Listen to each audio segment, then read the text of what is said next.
Saudara-saudariku yang terkasih dalam Tuhan Yesus Kristus, salam damai sejahtera, berkah dalam Horas. Kita berjumpa dalam belajar Alkitab sambil merenung.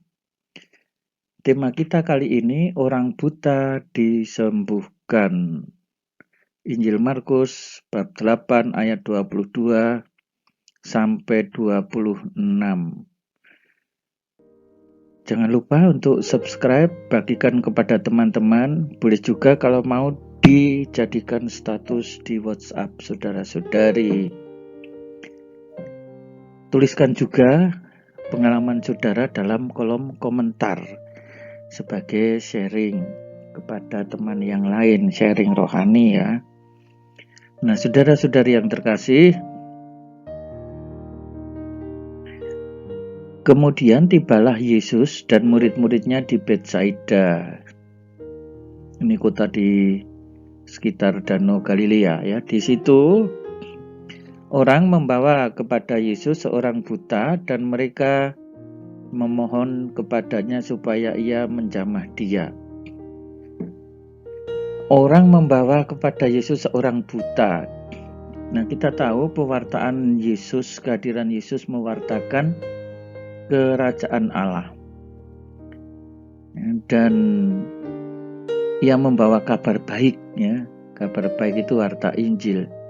Orang-orang buta melihat, orang tuli mendengar, orang bisu berbicara, ya, melepaskan para tawanan, dan hal-hal lain yang baik dalam pewartaan dia menjadi nyata di dalam diri Kristus.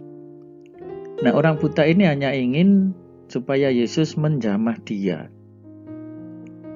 Saudara-saudari yang terkasih, kita bisa merenungkan ya, kita mungkin bukan orang buta secara fisik, tetapi kita bisa saja secara rohani adalah orang buta yang perlu disembuhkan, yang memerlukan kabar baik dari Yesus agar disembuhkan dari kebutaan rohani.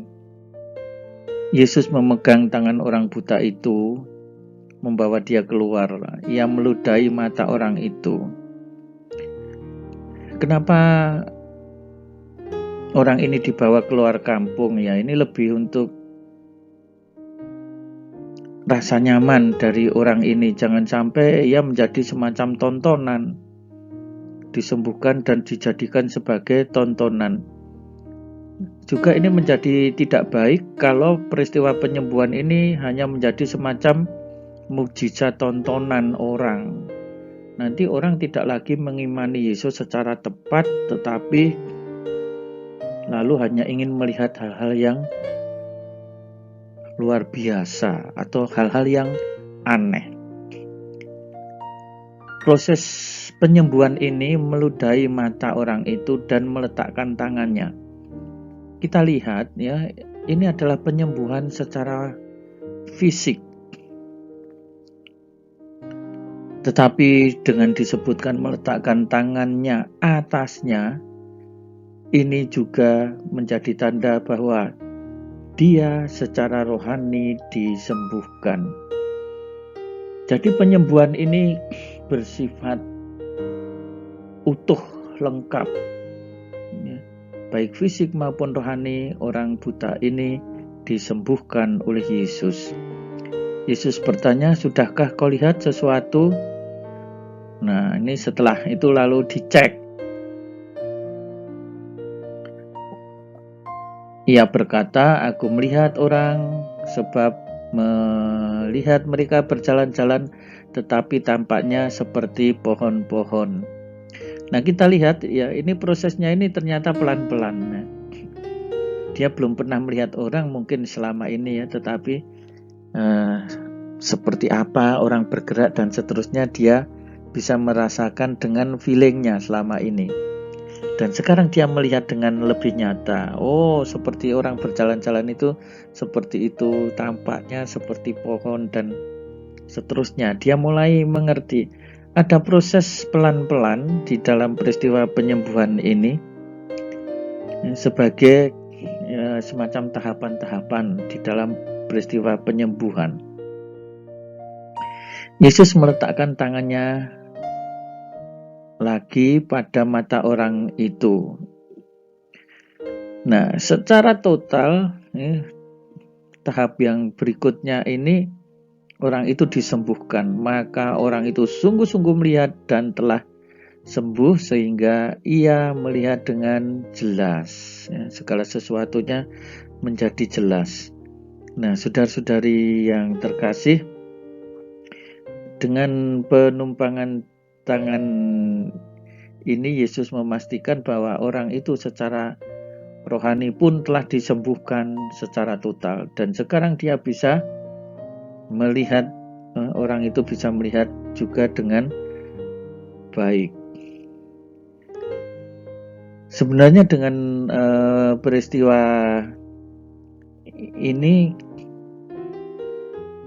orang itu tentunya ingin mewartakan kemana-mana, tetapi disebutkan di sini, sesudah itu Yesus menyuruh dia pulang ke rumahnya dan berkata, jangan masuk ke kampung. Ya, artinya ya sudahlah, pulanglah ke rumahnya. Nah, saudara-saudari yang terkasih, banyak peristiwa di dalam kehidupan kita menjadi orang yang buta dan mohon disembuhkan oleh Yesus.